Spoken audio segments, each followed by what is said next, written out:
el día de hoy yo quiero hablar algo de lo que es el cristianismo real, de lo que es nuestra vida cristiana, cotidiana, pero la real, la verdadera, porque el cristianismo no es color de rosa, no es que todo está súper bien. Quizás algunos que quieren ganar adeptos para su iglesia le invitan a que vayan a su iglesia y que todo te va a ir bien en la vida. Todo va a ir perfecto, todos los problemas que tenías no los vas a tener, todas las situaciones difíciles ya no las vas a tener, va a ser todo una maravilla. Y esa es una falsa forma de vender el evangelio y de hecho no se vende el evangelio, sino se propone una alternativa, un camino para que nosotros podamos conocer al Señor de una manera muy profunda y real y verdadera, y eso es el cristianismo. Y el cristianismo realmente tiene muchas cosas difíciles. Nosotros como cristianos pasamos cosas que no es tan fácil. Hay que tragar grueso para poder sobrevivir en algunas cosas que nosotros tenemos que pasar, pero al final la pasamos porque vamos de la mano de Dios. Al final aprendemos porque Dios en su sabiduría nos da el conocimiento y la capacidad de poder sacar provecho a las situaciones difíciles de nuestras vidas. Pero lo que quiero es enfatizar de que nuestra vida cristiana no es fácil. Nuestra vida cristiana no es fácil. Y la vida nuestra como pastores tampoco es fácil. Y yo quiero que puedan entender que nosotros como pastores también somos seres humanos que pasamos por situaciones difíciles y cada semana estamos viendo cómo Dios nos puede ayudar y sustentar en situaciones en nuestras vidas y nos las tenemos que ver. Pero al final tenemos la victoria porque estamos de la mano de Él y no nos soltamos de su mano. Y esa es la clave. La clave es no soltarse de su mano, porque ahí es donde empezamos a perder muchas cosas en nuestra vida, cuando nos soltamos de la mano de Dios. Cuando no escuchamos, no atendemos su dirección, la dirección del Espíritu Santo, para que podamos nosotros corregir nuestra vida en nuestros errores y para que podamos enmendar también los errores pasados y poder seguir hacia adelante dejando el pasado atrás. La vida cristiana tiene que ver mucho con fe, ¿verdad? La fe es la base principal del cristiano. Y la fe tiene que ver en la parte central de nuestra vida como cristianos de una forma en la cual creo que a veces no lo tomamos tan en cuenta o quizás tenemos el concepto de fe distorsionado y nos lleva a tener decepciones y nos lleva a tener falsas expectativas del cristianismo o de Dios, que al final algunas personas se decepcionan de Dios porque su expectativa acerca de la fe está equivocada. Entonces, la expectativa de la fe tiene que ver en cuanto a nuestra forma de cómo definimos nosotros la fe. Para nosotros, para ti, para mí, ¿qué es la fe? ¿Cómo la definimos? La fe, quiero que sepan que no tiene que ver con creer que Dios va a hacer todo lo que yo estoy pidiendo, y eso no es fe. Eso puede ser un pensamiento positivo o optimista acerca de tus expectativas de vida, pero no necesariamente del plan de Dios. Porque nosotros como seres humanos tenemos una mente limitada por tiempo y espacio y conocimiento que no sabemos a ciencia cierta todo lo que viene por delante y si nos conviene o no alguna cosa que le estamos pidiendo a Él. Entonces, tenemos que entender entonces con esta premisa, tenemos que comprender que nuestra fe no se basa en que se conceda lo que yo estoy pidiéndole a Dios, sino nuestra fe más bien se basa en el conocimiento de Dios o de poder comprender su propósito y su voluntad en nuestras vidas. El no comprender esto es lo que hace que en nuestra fe haya crisis y nosotros tengamos una fe en crisis.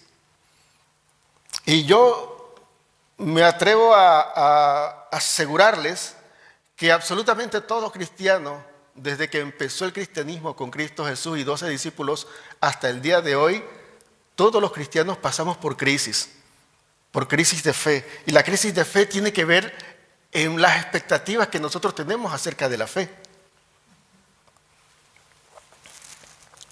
Quiero hacer esta conversación lo más sencilla y accesible posible para que todos podamos comprender que Dios quiere que tengamos fe. Dios quiere que nosotros que seamos hombres y mujeres de fe. Pero que comprendamos ahora ¿qué es fe? Para saber qué será de mi vida si yo soy un hombre o si usted es una mujer de fe. Porque yo he escuchado muchas personas y todavía seguimos escuchando personas que dicen que creen en Dios y tienen una relación con Dios, y su relación con Dios se basa en que le ora y Dios le responde lo que le están pidiendo.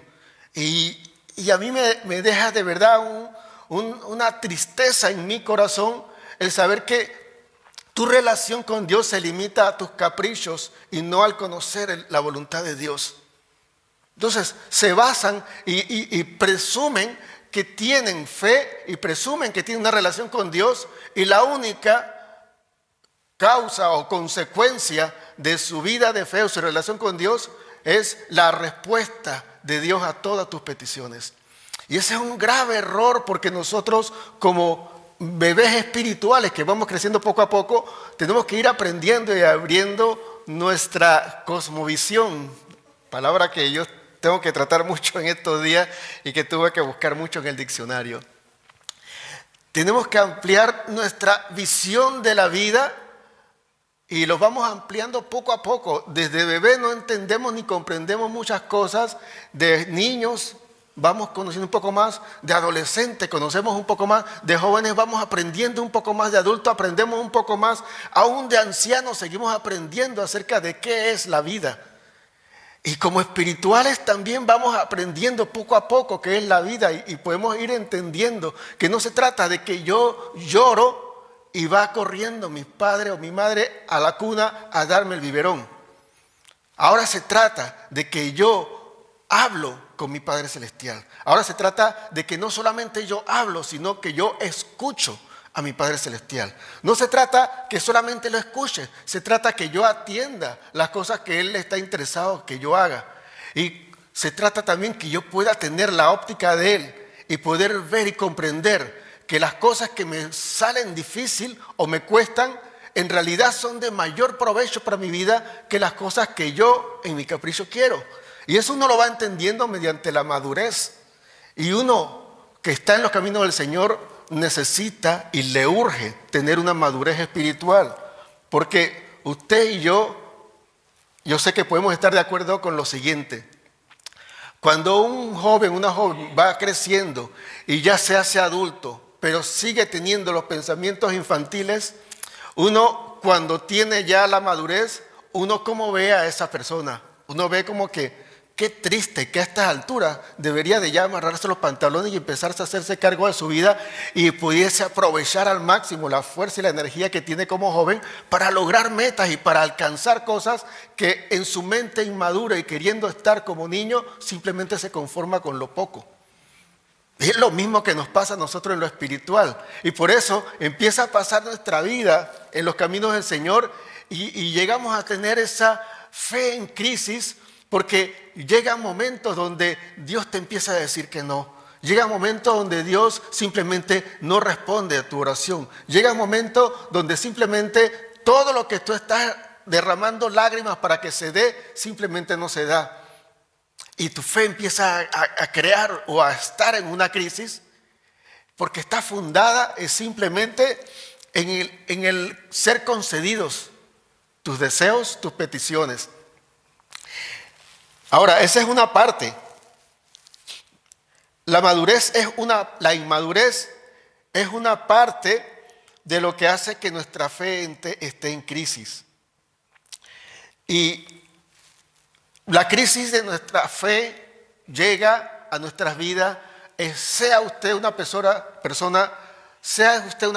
inmadura, de que nada más piensa en sus caprichos y que Dios le responda a sus peticiones, o sea que usted esté pegado a Dios, buscando en la palabra, aprendiendo más de Él y teniendo mucha hambre y sed por la palabra y siendo saciado con la palabra y estar metido con Dios. También llega una también llega una crisis en la fe. Eso nos llega a todos, porque somos seres humanos y no es tan fácil comprender las cosas espirituales, porque nuestra mente simplemente es humana y todo lo va a codificar humanamente. Hablábamos el domingo pasado acerca de la sabiduría y el poder y cómo nosotros lo codificamos humanamente y pensamos que la sabiduría es conocer muchas cosas y que el poder es tener la capacidad de estar por encima de personas, para subyugarlas y para someterlas y para estar presumiendo de algo que ganamos o que tenemos a mérito propio. Y ese es un pensamiento 100% humano. Cuando vimos el domingo pasado que la sabiduría se trata acerca del poder tener el conocimiento de Dios suficiente para que mis decisiones sean consecuentes con mi conocimiento de Dios. Y cuando llegamos a ese punto comprendemos que nos falta mucha sabiduría porque sabemos mucho de Dios, pero lo aplicamos poco a nuestras vidas. Vemos también que el poder no se trata de estar por encima de las demás personas, sino que el poder que Dios nos dio es la capacidad de vencer la muerte y el pecado que asedia nuestras vidas. Que tú y yo en muchas ocasiones hemos estado confesando que no podemos contra este pecado, no podremos contra esta situación difícil que puede más que mi vida, que estos deseos de mi carne me dominan. O sea, ahí es donde radica el poder. Que tú tienes el poder y la autoridad sobre todas las cosas que te quieran sacar de la verdad y de Dios y de la luz. Entonces lo mismo pasa con la fe. La fe nosotros la codificamos como alguien que simplemente ora y Dios le responde. Ora y Dios le responde. Y la fe no se trata de eso. La fe se trata de que tú puedas creer y confiar en que lo que Dios tiene para tu vida es lo mejor, aunque no te gusta. Entonces, cuando encontramos eso, encontramos que, como decía hace un momento, no solo la inmadurez espiritual nos lleva a una crisis de fe, sino también en medio de la madurez espiritual tenemos crisis de fe porque somos seres humanos normales que vivimos en esta tierra y estamos limitados en nuestro pensamiento y nuestra capacidad de codificar las cosas a lo humano, al plano humano. Y entonces llega un momento donde no importa que tú estés súper cerca de Dios, que estés pegado a Dios, que sea un cristiano consagrado, una cristiana devota de Dios, que está ahí pegado con el Señor, en un momento llegará una crisis en tu fe.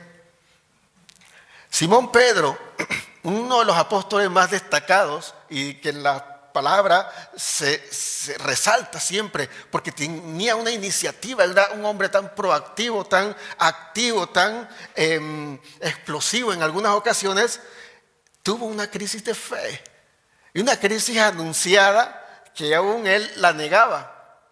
Y eso me hace pensar que cuando yo digo que aún las personas más maduras espirituales pueden tener una crisis de fe, alguno que esté firme en los caminos del Señor pueda decir, bueno, mi fe no va a tener crisis porque yo confío y creo en el Señor, pero a todos, si aún Simón Pedro, que estaba más cerca de Jesús que tú y yo, si aún Simón Pedro, que escuchó a viva voz la voz del Hijo de Dios, del Mesías ahí, y que convivía con él y que compartía con él, que veía los milagros de Dios por la mano de su propio Hijo, tuvo una crisis de fe como tú y yo, que no hemos tenido un contacto físico con Jesús, vamos a tener una crisis de fe. Entonces, la palabra de hoy es para que nosotros nos preparemos. Dos cosas. Uno, para que nosotros veamos y seamos objetivos en cuanto al concepto de fe, siendo nuevo como cristiano o siendo personas que tienen mucho tiempo en los caminos del Señor, podamos tener el concepto correcto de lo que es fe. Y segundo, que nosotros podamos estar preparados acerca de cómo enfrentar una crisis de fe en nuestras vidas. Y eso va a ser muy importante tanto para nuevos como personas que ya tienen mucho tiempo en los caminos del Señor.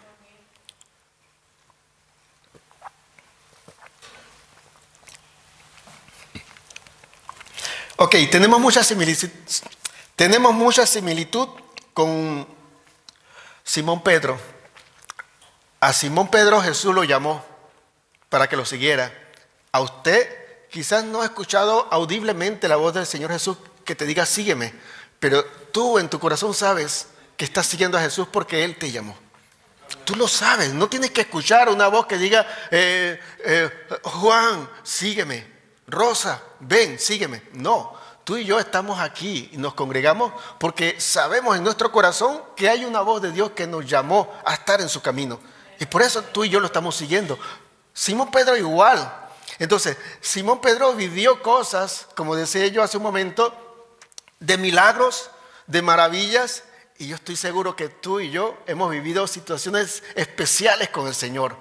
que hemos visto la provisión de Él, como los testimonios que hemos escuchado aquí, cómo Dios intervino en una situación determinada en mi vida y sabemos que indudablemente es la mano de Dios. Entonces tenemos la experiencia de poder haber visto la mano de Dios actuando en nuestras vidas. Igual lo tuvo Simón Pedro, pero igual tú y yo hemos vivido crisis de fe. Y yo lo puedo decir desde aquí arriba, desde el púlpito como pastor, que yo he vivido y yo estoy seguro que más adelante viviré algunas crisis de fe, pero mi actitud va a determinar si esa crisis me hace irme atrás o me da fortaleza o me da una buena lección para que yo tenga mayor sabiduría en mi vida espiritual y pueda yo potenciar aquello que me quería derribar o aquello que quería simplemente invadir mi fe con las dudas y los miedos. Yo quiero invitarles a que usted vaya al Evangelio según San Juan, el capítulo 21 del 1 al 9.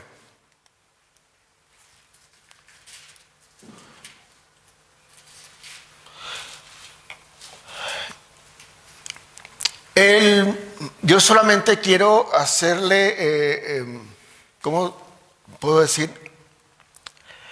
Yo solamente les voy a ilustrar del pasaje lo que ha acontecido. Usted lo puede confirmar en sus Biblias, porque eso creo que nos ayuda a aprovechar mejor el tiempo.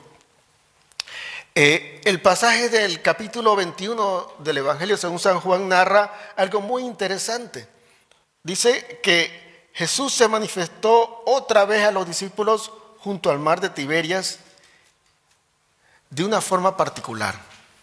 Ok, es el versículo 1. Yo voy a darle el relato de esto de una forma parafrasear, gracias. Voy a parafrasear este pasaje, pero usted lo puede confirmar en sus palabras, en su Biblia. Jesús se manifestó, se le mostró después de la resurrección a sus discípulos. Esta fue la tercera vez. En el capítulo 20, usted lo puede ver con calma en su casa. Jesús llegó donde ellos estaban reunidos en la cena y se metió y fue parte de la cena y se mostró y ellos se maravillaron a ver lo que estaba resucitado. Ahí faltó Tomás, que dice, si yo no lo veo, no lo creo. Entonces, una segunda ocasión de cena, Jesús se presentó con Tomás también y le dijo, mete tu mano en la llaga y no seas incrédulo, sino creyente. Y esas fueron las dos ocasiones. El versículo 1 del capítulo 21 empieza narrando de que Jesús se manifestó nuevamente. Era la tercera vez que se manifiesta a sus apóstoles, a sus discípulos después de haber resucitado.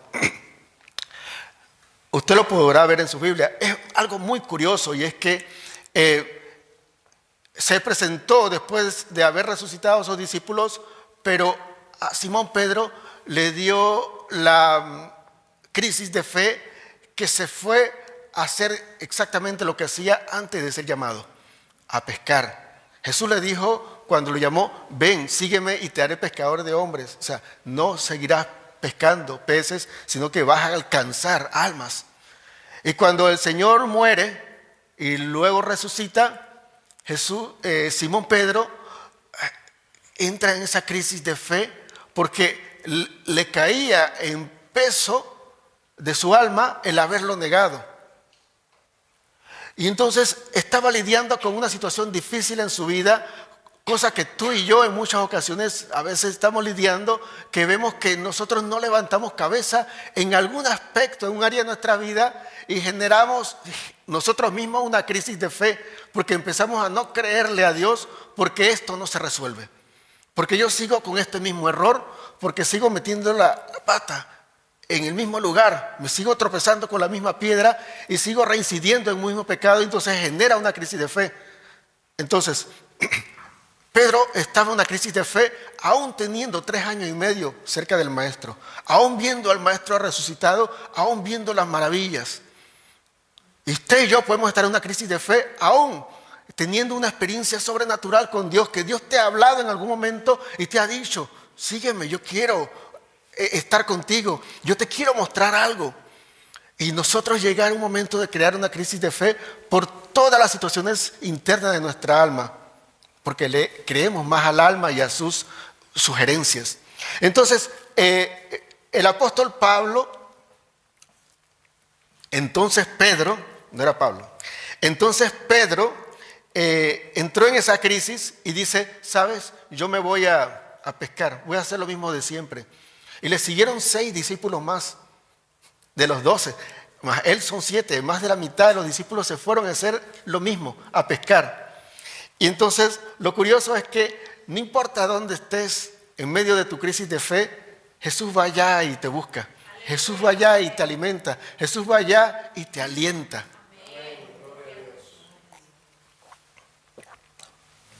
Porque ¿qué pasó? Jesús le hizo un recorderis, pero en vivo, del llamado de Simón Pedro. Usted lo pueden leer en su casa.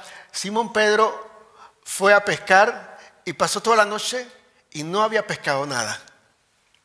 Segundo, el Señor le dice, ¿qué hacen? No, estamos pescando, no hemos pescado nada. Jesús le dice, echen la red a la derecha. Y ellos la echan y sacan un montón de peces. La pesca milagrosa que estuvo como acontecimiento especial y sobrenatural para el llamado de Simón Pedro, Jesús lo hace nuevamente para confirmarle su amor, para afirmarle su fe, para afirmarle de que, mira, la vez que tú me hiciste caso e hiciste por encima de tu conocimiento de pescador lo que yo te dije, tuviste resultados y viste un milagro mío. Y ahora que estás en una crisis de fe, yo te mando a hacer lo mismo y en tu obediencia los resultados van a ser los mismos que en tu llamado. Y puedo ver el inmenso y gran amor de Dios con nosotros, que no vino a recriminar y decir como tú y yo hubiéramos dicho a Pedro, me negaste. Y yo te dije que me ibas a negar y tú dijiste, no, así me maten. Y ni siquiera un centurión, una criada te dijo, tú eres uno de los que sigue a Jesús. No, y maldijo a Jesús. Y con maldiciones, no maldijo a Jesús. Con maldiciones salió de ahí diciendo maldiciones. ¡Qué vergüenza! Ese era el Pedro que me seguía, que caminó sobre las aguas, que vio la transfiguración, que dijo, tú eres el que tiene palabra de vida eterna. Que yo le dije, el Padre te lo reveló porque no es algo humano lo que acabas de decir. Ese es el Pedro. Jesús no hace eso. Jesús nos reivindica en la posición inicial cuando nos desviamos del camino. Pedro se fue a hacer lo que hacía siempre, a pescar. Jesús lo trajo de nuevo a mostrarle que con él hay pesca milagrosa, pero es en obediencia que verá los milagros. Pedro no podía ver la pesca milagrosa antes de conocer a Jesús si no le hace caso y no dice, como dijo esa vez, en tu nombre echaré las redes. Y Pedro tampoco viese los milagros si en ese momento de crisis de fe no hubiese echado la red a la derecha como le dijo el maestro. Tu obediencia es muy determinante en medio de tu crisis de fe. Puede que ya pasaste una crisis de fe, puede que estés en medio de una crisis de fe, pero tu fe tiene que ser probada y es en medio de la crisis que es probada para que sea fortalecida. Entonces, siguiendo con el relato, Pedro entonces corrió y fue a la playa cuando se dio cuenta que había esta situación en la cual tenía nuevamente el milagro que lo llevó a los pies del Señor y fue corriendo ante el maestro. Y ustedes pueden leer en el capítulo 21 de Juan, que dice también que el Señor le dio un desayuno, peces y panes. Y comieron todos. Dice que tenían miedo de preguntar quién era porque sabían que era Jesús. Pero viene el momento importante y este momento trascendental que tú y yo conocemos. El momento donde el maestro le dice a ese Pedro lleno de miedo, porque dice, yo me regresé a pescar y él vino de nuevo a la orilla del mar a buscarme. Llega el momento donde, sin preámbulo, y sin preparar el terreno, sin crear un ambiente, directamente el Señor le dice a Pedro: ¿me amas? Dice: claro que te amo, tú lo sabes. ¿Saben ustedes la historia? Dice: apacienta mis ovejas. Le dice la segunda vez: ¿me amas? Le dice la tercera vez: ¿me amas? No vamos a estar hablando aquí del aspecto del llamado de Pedro a apacentar la grey del Señor, a la iglesia y nada, pero en el punto en el cual Jesús se reencuentra con Pedro, en el alma de Pedro, no en la cena, porque 2 veces lo encontraron en la cena con los discípulos, pero no hubo la reivindicación de la fe de Pedro. Pero fue el momento de la tercera vez que lo ve, cuando le pregunta: ¿me amas? Hay quienes predican que le preguntó 3 veces: ¿me amas?, por las 3 veces que lo negó. Eso son hipótesis, son sugerencias, son opiniones, son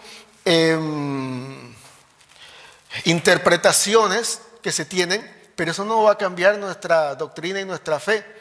Pero algo que sí va a marcar nuestra doctrina y nuestra fe va a ser lo que les voy a decir. Y es que ante tu negatividad acerca de Dios en tu vida, por tus acciones, ante tu crisis de fe, frente a tus dificultades, frente a tu desliz, frente a tu fracaso como cristiano, frente a tus problemas para poder llenar un estándar que la religión te puso para que demuestre que eres cristiano, ante esa frustración tan grande de no lograr el ser cristiano como se espera que lo seas, el Señor no te dice ninguna otra cosa sino que: ¿me amas?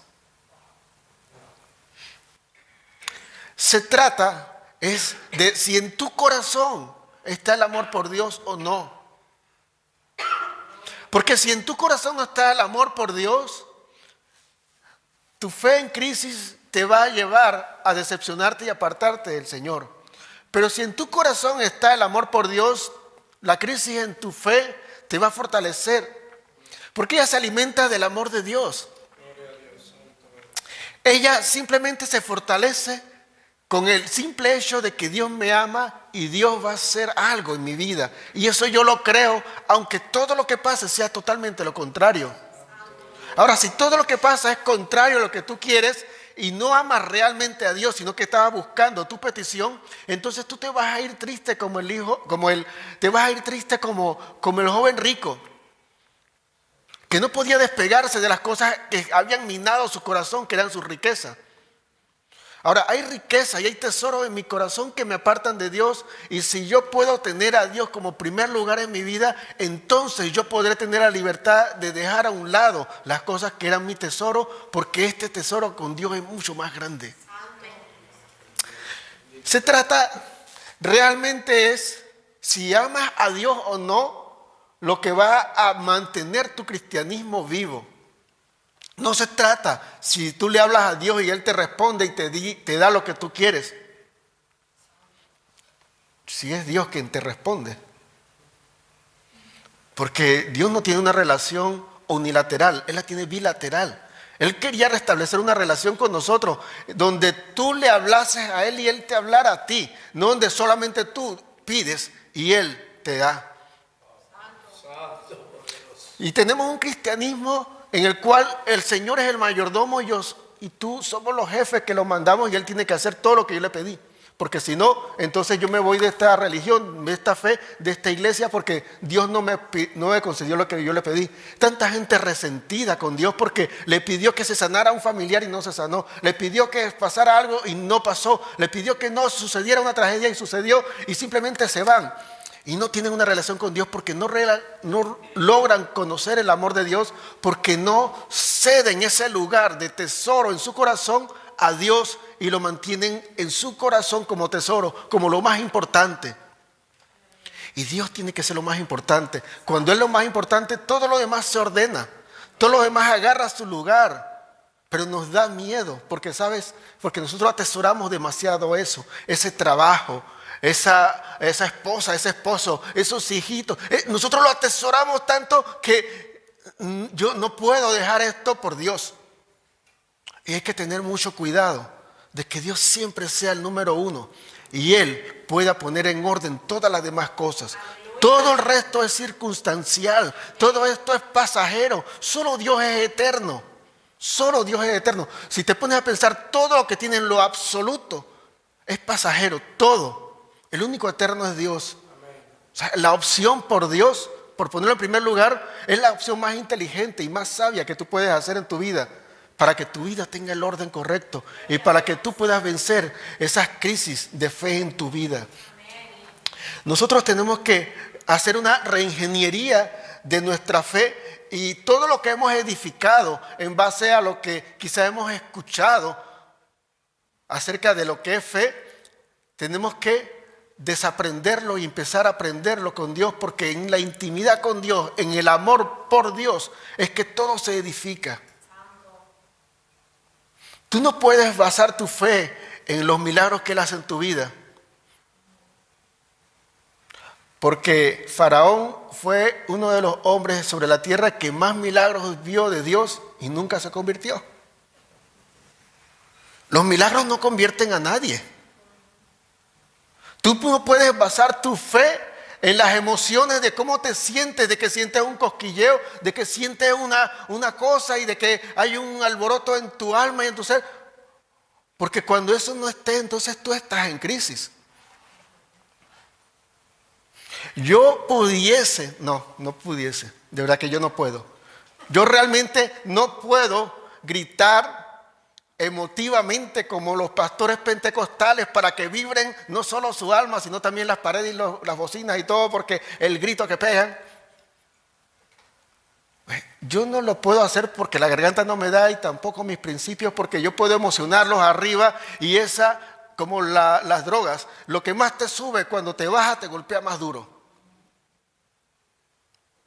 Y si alguien agarra y levanta todas sus emociones para que el espíritu esté ahí, cuando se venga abajo con la realidad de que tu vida no es como tú quieres, sino en la voluntad de Dios, el golpe va a ser más duro. Entonces yo prefiero tener mi tono de voz y hablarle a ustedes con sabiduría de Dios, de la palabra, para que eso penetre en su corazón y eso haga una transformación interna y que sus emociones puedan acompañarle a su vida, pero que no sea la base de su fe ni de su cristianismo, porque no hablamos con emoción, ni con sabiduría humana, ni con labia, ni con palabras escogidas para que ustedes puedan ser impresionados. Y declarar y decretar y decir y hacer cosas cuando al final te enfrentas a la realidad. ¿Y cuál es la realidad? No es la misma que yo estoy frente a alguien que me empoderó y que me levantó los ánimos. La verdad que te sostiene es la que está en la palabra, la que dice que Dios es fiel. La que dice que aunque pases por el valle de sombra de muerte, su vara y su callado te infundirán aliento como buen pastor que es. Cuando pases por el fuego no te quemará, aunque pases por el agua no te anegarás. La palabra que dice que yo te envío como oveja en medio de lobos. Es la palabra que dice que en el mundo tendrás aflicciones, pero yo he vencido al mundo. La palabra que te advierte de que van cosas difíciles, pero tu fortaleza está en Cristo. No en que te sientes bien, no en que te dijeron que tú eres poderoso. Es lo que dice la palabra, es porque la palabra lo que dice es verdad.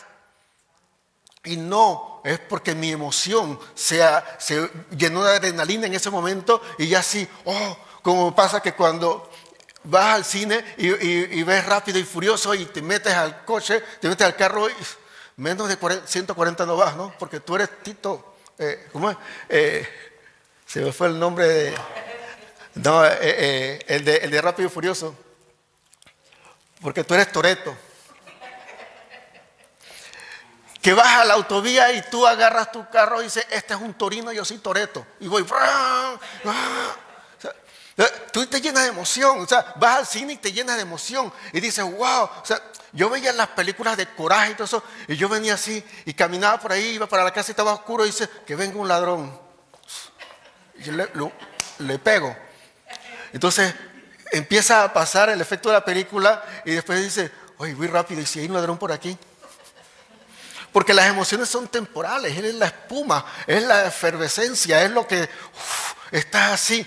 pero llega tu momento de flatline, de línea así. ¿Y ahora qué vas a hacer? Cuando lo tenías que hacer es fundamentar tu fe en la palabra y lo que dice Dios, no en lo que las emociones me alentaron a mí a hacer. Ahora, tú y yo hemos tenido fe en crisis. Hemos tenido crisis en nuestra fe y que nos han llevado a estar tristes, a decaer, a sucumbir, a apartarnos del Señor. Y yo cuando digo apartarnos del Señor no estoy hablando de dejar de ir a la iglesia. Hay un montón de gente que va a la iglesia y está apartado de Dios. Simplemente están en automático, van a misa, van a la reunión de siempre como todas las veces y simplemente se sientan ahí y tenemos nosotros su cuerpo porque su mente está en otro lado. Entonces, cuando digo que usted puede que esté en una crisis de fe y ha estado apartado, quiero que sepa algo, es que lo único que lo va a poder levantar no es sus emociones, es el conocimiento de que Dios te ama. El conocimiento del amor de Dios que vale la pena. Y como hizo Jesús, quiero yo hacerlo. Yo creo que si somos llamados cristianos, sobre todo los pastores o los que predicamos, tenemos que hacer como Jesús hacía y tener, por decirlo de una manera de verdad muy baja, porque eso no es tan espiritual, tenemos que hacer la estrategia de Jesús. O dicho muy espiritualmente, tenemos que tener el Espíritu de Cristo para hacer con nuestras vidas o hacer con la vida de aquellos que le estamos enseñando lo que Cristo haría. Ahora, si tú y yo hemos pasado crisis de fe, si tú y yo hoy día estamos en crisis de fe, hay una cosa que tienes que tener muy importante en tu vida, que no te vas a levantar emocionalmente por una prédica, no te vas a levantar emocionalmente porque alguien te llamó y te empoderó. Te vas a levantar es porque realmente amas a Dios. Yo quiero que escudriñemos y nos demos cuenta si tú y yo podemos leer estas letras. Yo realmente amo a Dios. Si lo podemos decir categóricamente. Y no tiene que ver con que hoy estás apartado, que tú y yo podemos estar sentados en estas bancas y yo aquí parado hablando con ustedes de Dios y podemos estar perdidos, podemos estar con pensamientos que son incorrectos, podemos estar en una sequía espiritual, podemos estar en una crisis de fe, pero la pregunta es, ¿realmente amas a Dios? La pregunta es para que tú y yo nos la hagamos. ¿Yo realmente amo a Dios?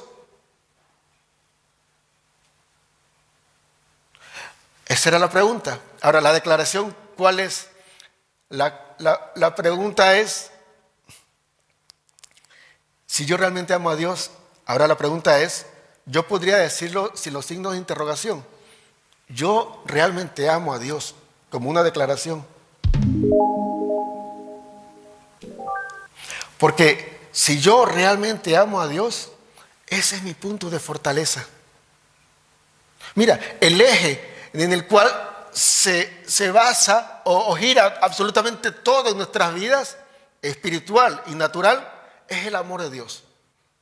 Si tú amas a Dios, tú realmente no tienes ningún problema de consagración, porque tienes victoria, porque el amor, que es la fuerza más poderosa del universo, te va a ayudar a vencer aquello que obstaculiza tu consagración con Dios.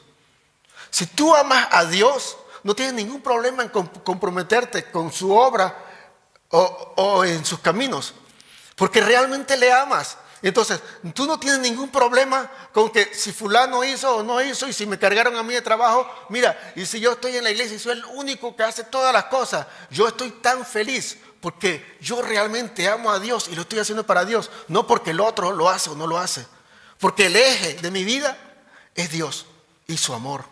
Si yo realmente amo a Dios, las cosas que son tan pecaminosas, desde el chisme de hablar mal de otras personas hasta lo peor que pueda haber, de robar y de hacer cosas más evidentes, son vencidas porque el amor de Dios logra darme a mí la fuerza y la capacidad de vencer a mi carne y mis malos deseos y mis malas costumbres, mis malos hábitos, y yo me hago un candado en mi boca, me hago un cerrojo y no hablo mal. Yo me corto la mano o como decía, me quito el ojo derecho si me hace pecar, porque yo realmente amo a Dios. Yo arranco de mi vida aquella cosa que me separa de Dios. Entonces no ando en crisis de fe, porque mi crisis de fe se basa en que yo estoy internamente luchando de mis sentimientos contra lo que Dios quiere en mi vida, que yo sé que es lo mejor y es verdad. Y esa es la crisis, que no logro hacer lo que yo sé que hay que hacer, porque me gusta hacer lo que estoy haciendo y a Dios no le agrada. Y genera una crisis en fe en mi vida. Pero cuando amas a Dios, te das cuenta que tus derechos o tus gustos, tú los puedes poner a un lado y poder tener mucho más derechos y privilegios con Dios cuando estás obedeciéndole a Dios, y puedes tener mucho más tesoros con Dios cuando pones a un lado las cosas que tú estás atesorando y que no te permiten acercarte a Dios. Y la pregunta final es esa, porque el enemigo logró confundir tu mente, tu carne logró ensuciarse el corazón, pero el amor de Dios sigue en tu corazón y el Señor toca esa parte que se conecta con Él. Por eso es que pregunta, ¿me amas? Por eso le preguntó a Simón, ¿me amas? Y por eso te pregunta a ti, ¿me amas? Y te lo pregunta sabiendo que ha fallado. Y no para recriminarte algo, sino es porque Él quiere reconectar ese amor con Él. Recuerda que cuando tú le amaste, cuando tú amabas mucho a Dios, tú te separabas de las cosas que no estaban bien. Luego le fallaste y te has separado de Él. Y ahora Él regresa y dice, ¿me amas?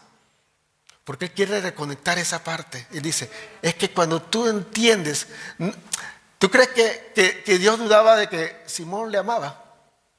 Cuando Jesús le preguntaba a Simón Pedro, ¿me amas? Es para que Pedro se escuchara que Él lo ama. Él lo sabía. Cuando el Señor Jesús te pregunta a ti, ¿me amas? No es porque Él dude de que tú le amas. Es porque Él quiere que tú escuches, que tu corazón está diciendo que ama a Dios. Porque tú no te estás dando cuenta. Tú te has envuelto con la mentira del diablo y te has enredado y te has confundido, pero tienes que regresar a conectarte al amor de Dios. Porque es tu amor por Dios lo que te ayudará a levantarte. No es tu justicia ni tus experiencias, es su amor en ti y tu amor por Él. ¿Te quieres levantar en el Señor? ¿Te quieres afirmar en el Señor? Escarba en tu amor por Dios. Busca en tu alma cuánto tu alma ama a Dios. Porque realmente tu alma ama a Dios. Pero simplemente está esa nube que está obstaculizando porque quiere concederse unos caprichos y le cuesta obedecer a Dios. Pero reconecta el amor inmenso de Dios contigo al amor inmenso que tú tienes por Él. Y agarra fuerza para levantarte y afirmarte. Cuando venga otra próxima crisis de fe, puedas entender que Él te dio esa victoria por el inmenso amor que derramó por ti en la cruz del Calvario, porque su sangre abrió el camino para que tú llegues ante Él y tengas perdón. Y ese camino no se cerrará jamás. Nunca se va a cerrar el camino, pero puede que tú no tomes ese camino. No porque se cerró, o porque simplemente no lo tomaste. Y yo quiero animarte a eso, animarte a que te conectes nuevamente con el amor de Dios. Y que conectes nuevamente tu amor por Dios con su amor. Eso va a ser la clave de tú superar las crisis de fe en tu vida. Porque siempre lograremos vencer cada crisis de fe que venga por delante cuando tenemos claro que la llave para vencer es mi amor por Dios. Si yo lo amo lo suficiente, logro vencer. Yo quiero que oremos, luego, como siempre, vamos a escuchar una oración. Ya la escuchamos hace un momento, pero quiero que en este momento, cuando la escuchemos, seamos ministrados y podamos comprender que esa letra tiene que ver conmigo. porque el inmenso amor de Dios nos salvó y nos rescató.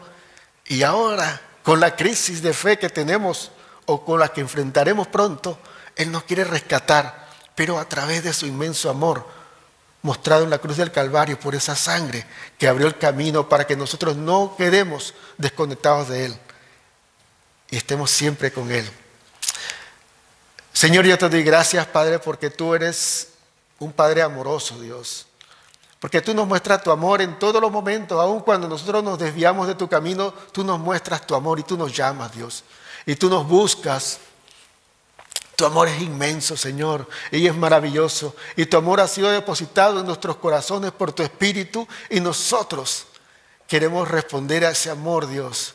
Queremos limpiar todo lo que interrumpa este camino entre tú y nosotros, Dios, y que podamos restablecer esa comunión y esa comunicación mucho más que antes y cada vez más efectiva en medio de nosotros. Ayúdanos, Dios, a cada uno de los que estamos en este lugar a que tu conexión con nosotros sea limpiada nuevamente y sea quitado todo estorbo de nuestras vidas y que podamos ser, Padre, ministrados por ti, Señor, de una forma integral, que nuestra alma encuentre esa satisfacción en ti plena y que podamos perdernos en tu amor por completo, Dios. Oh, Dios, te amamos, Dios. Te amamos realmente. Yo sé que cada uno de los que estamos aquí te amamos, aunque estemos a veces distraídos, a veces abrumados, pero te amamos porque tú nos has conquistado y no hay nada que pueda sacarnos de ese amor. Te amamos, Dios, con inmenso amor.